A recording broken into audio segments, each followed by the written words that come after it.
इस अध्याय के दूसरे श्लोक के पूर्वार्ध में भगवान ने ज्ञान योग और कर्म योग दोनों को परम कल्याण करने वाला बताया। इसकी व्याख्या अब आगे के 2 श्लोकों में करते हैं। सांख्य योगो पृथक बाला प्रवदन्ति न पंडिता एकमप्यास्थितः सम्यगुभयोर्विन्दते फलम। अर्थात बेसमझ लोग सांख्य योग और कर्म योग को अलग अलग फल वाले कहते हैं, न कि पंडित जन, क्योंकि इन दोनों में से एक साधन में भी अच्छी तरह से स्थित मनुष्य दोनों के फलस्वरूप परमात्मा को प्राप्त कर लेता है।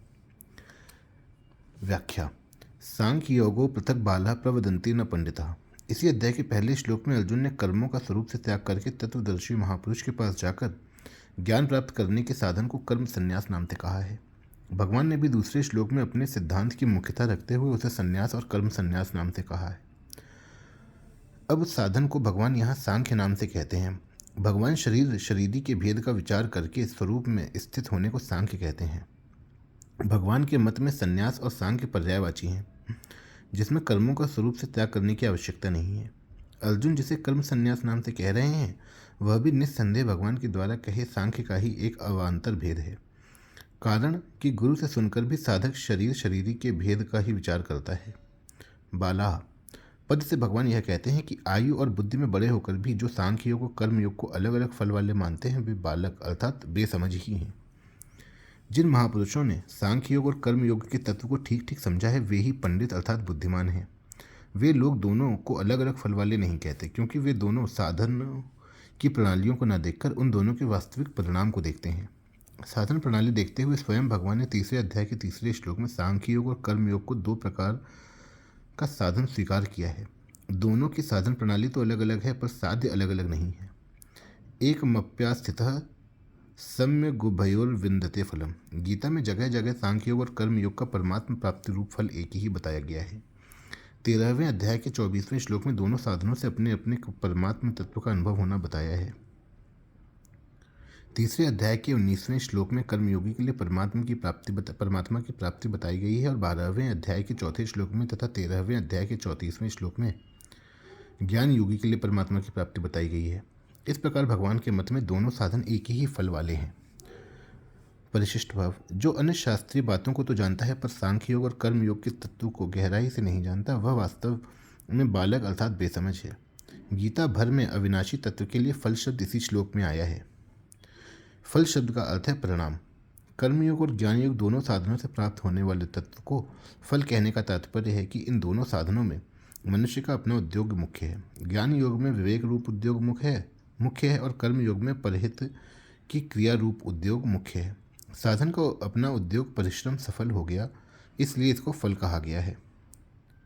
यह फल नष्ट होने वाला नहीं है। कर्मयोग तथा ज्ञान योग दोनों का फल आत्मज्ञान अथवा ब्रह्म ज्ञान है। कर्तव्य कर्म करना कर्मयोग है और कुछ न करना ज्ञान योग। कुछ न करने से जिस तत्व की प्राप्ति होती है उसी तत्व की प्राप्ति कर्तव्य कर्म करने से हो जाती है। करना और न करना तो साधन है और इनसे जिस तत्व की प्राप्ति होती है वह साध्य है।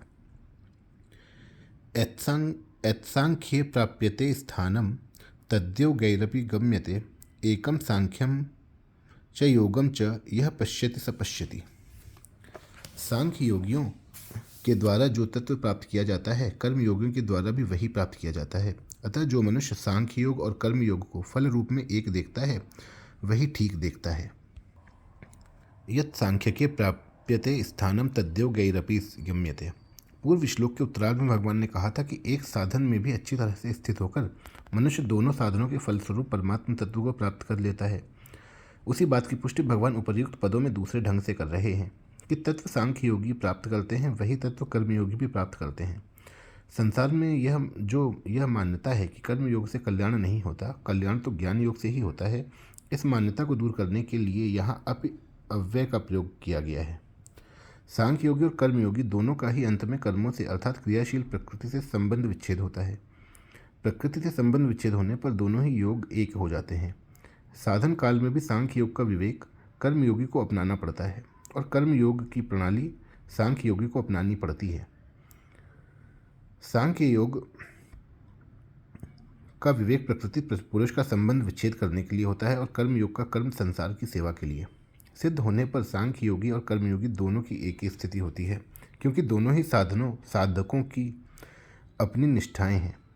संसार विषम है, घनिष्ठ से घनिष्ठ सांसारिक संबंध में भी विषमता रहती है, परंतु परमात्मा सम है। अतः समरूप परमात्मा की प्राप्ति संसार से सर्वथा संबंध विच्छेद होने पर ही होती है। संसार से संबंध विच्छेद करने के लिए दो योग मार्ग हैं, ज्ञान योग और कर्म योग। मेरे सत स्वरूप में कभी अभाव नहीं होता, जबकि कामना आसक्ति अभाव में ही पैदा होती है। ऐसा समझकर असंग हो जाए, यह ज्ञान योग है। जिन वस्तुओं में साधक का राग है उन वस्तुओं को दूसरे की सेवा में खर्च कर दे, और जिन व्यक्तियों में राग है उनकी निस्वार्थ भाव से सेवा कर दे, यह कर्मयोग है। इस प्रकार ज्ञान योग में विवेक विचार के द्वारा और कर्म योग में सेवा के द्वारा संसार से संबंध विच्छेद हो जाता है। एकम सांख्यम च योगम च यह पश्यति सपश्यति। पूर्व श्लोक के पूर्वार्ध में भगवान ने व्यतिरेक रीति से कहा था कि सांख्य योग और कर्मयोग को बेसमझ लोग ही अलग अलग फल देने वाले कहते हैं। उसी बात को अब अन्वय रीति से कहते हैं कि जो मनुष्य इन दोनों साधनों को फल दृष्टि से एक देखता है वही यथार्थ रूप में देखता है। इस प्रकार चौथे और पांचवें श्लोक का सार यह है कि भगवान सांख्य योग और कर्मयोग दोनों को स्वतंत्र साधन मानते हैं और दोनों का फल एक ही परमात्म तत्व की प्राप्ति मानते हैं।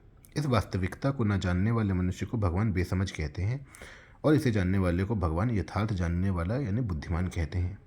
विशेष बात, किसी भी साधना की पूर्णता होने पर जीने की इच्छा, मरने का भय, पाने का लालच और करने का राग, ये चारों सर्वथा मिट जाते हैं।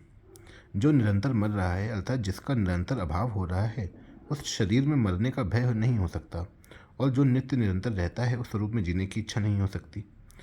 तो फिर जीने की इच्छा और मरने का भय किसे होता है? जब स्वरूप शरीर के साथ तादात्म्य कर लेता है तब उसमें जीने की इच्छा और मरने का भय उत्पन्न हो जाता है। जीने की इच्छा और मरने का भय ये दोनों ज्ञान योग से विवेक द्वारा मिट जाते हैं। पाने की इच्छा उसमें होती है जिसमें कोई अभाव होता है।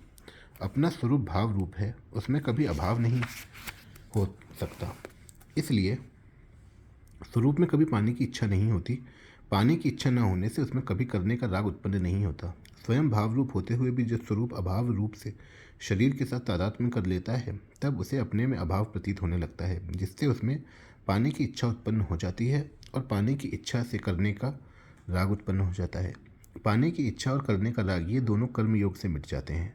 ज्ञान योग और कर्म योग, इन दोनों साधनों में से किसी एक की साधन की पूर्णता होने पर जीने की इच्छा और मरने का भय, पाने का लालच और करने का राग, ये चारों सर्वथा मिट जाते हैं। परिशिष्ट भाव, सांख्य योग और कर्म योग दोनों साधन लौकिक होने से एक ही हैं। सांख्य योग में साधक चिन्मयता में स्थित होता है और चिन्मयता में स्थित होने पर जड़ता का त्याग हो जाता है। कर्म योग में साधक जड़ता का त्याग करता है और जड़ता का त्याग होने पर चिन्मयता में स्थित हो जाती है। इस प्रकार सांख्य योग और कर्म योग दोनों ही साधनों के परिणाम में चिन्मयता की प्राप्ति अर्थात चिन्मय स्वरूप में स्थिति का अनुभव हो जाता है। शरीर को संसार की सेवा में लगा देना कर्मयोग है और शरीर से स्वयं अलग हो जाना ज्ञान योग। चाहे शरीर को संसार की सेवा में लगा दे, चाहे शरीर से अलग हो जाए, दोनों का परिणाम एक ही होगा अर्थात दोनों ही साधनों से संसार से संबंध विच्छेद होकर स्वरूप में स्थिति हो जाएगी। यहाँ चौथे पांचवें श्लोक में चौथे श्लोक के पूर्वार्ध का संबंध पांचवें श्लोक के उत्तरार्ध के साथ है और पांचवें श्लोक के पूर्वार्ध का संबंध चौथे श्लोक के उत्तरार्ध के साथ है। कर्मयोग, ज्ञान योग और भक्ति योग, इन तीन साधनों में ज्ञान योग और भक्ति योग का प्रचार तो अधिक है पर कर्म योग का प्रचार बहुत कम है। भगवान ने भी गीता में कहा है कि बहुत समय बीत जाने के कारण यह कर्म योग इस मनुष्य लोक में लुप्त प्राय हो गया है। इसलिए कर्म योग के संबंध में यह धारणा बनी हुई है कि यह परमात्मा प्राप्ति का स्वतंत्र साधन नहीं है। अतः कर्मयोग का साधक या तो ज्ञान योग में चला जाता है अथवा भक्ति योग में। जैसे तावत् कर्माणि कुर्वीत न निर्विद्येत यावता मत्कथा श्रवणादौ वा श्रद्धा यावन्न जायते। श्रीमद्भागवत में भी तभी तक कर्म करना चाहिए जब तक भोगों से वैराग्य ना हो जाए, ज्ञान योग का अधिकारी ना बन जाए अथवा मेरी लीला कथा के श्रवण आदि में श्रद्धा ना हो जाए अर्थात भक्ति योग का अधिकारी ना बन जाए। परंतु यहाँ भगवान ज्ञान योग की तरह कर्म योग को परमात्मा प्राप्ति का स्वतंत्र साधन बता रहे हैं। उपर्युक्त चौथे पांचवें श्लोक के सिवाय गीता में अनेक जगह कर्मयोग के द्वारा स्वतंत्रता पूर्वक तत्व ज्ञान, परम शांति, मुक्ति अथवा परमात्म तत्व की प्राप्ति होने की बात आई है। जैसे तत्स्वयं योग संसिद्ध काले नात्मनि विन्दति, चौथा अध्याय 48वां श्लोक। योग युक्तो मुनिर्ब्रह्म न चिरेणाधिगच्छति, 5वां अध्याय 6वां श्लोक। यज्ञायाचरतः कर्म समग्रम प्रविलीयते। चौथा अध्याय 23वां श्लोक। ज्ञानाग्नि दग्ध कर्माणम तमाहु पंडितम बुधा। चौथा अध्याय 19वां श्लोक। युक्तः कर्म फलम त्यक्त्वा शांति मापनोति नैष्ठिकी। 5वां अध्याय 12वां श्लोक। श्रीमद् भागवत में भी कर्मयोग को परमात्म प्राप्ति का स्वतंत्र साधन बताया गया है। स्वधर्मस्थो यजन यज्ञैरनाशी काम उद्धव न याति स्वर्ग नरकौ यद्यन्यन्न समाचरेत। जो स्वधर्म में स्थित रहकर तथा भोगों की कामना का त्याग करके अपने कर्तव्य कर्मों के द्वारा भगवान का पूजन करता है तथा सकाम भावपूर्वक कोई कर्म नहीं करता, उसको स्वर्ग या नरक में नहीं जाना पड़ता, अर्थात वह कर्म बंधन से मुक्त हो जाता है। अस्मिन् लोके वर्तमान स्वधर्मस्थो अनघः शुचि ज्ञानम विशुद्धमाप्नोति मद्भक्तिम व यद्रक्षय। स्वधर्म में स्थित वह कर्मयोगी इस लोक में सब कर्तव्य कर्मों का आचरण करते हुए भी पाप पुण्य से मुक्त होकर बिना परिश्रम के तत्व ज्ञान को अथवा परम प्रेम को प्राप्त कर लेता है।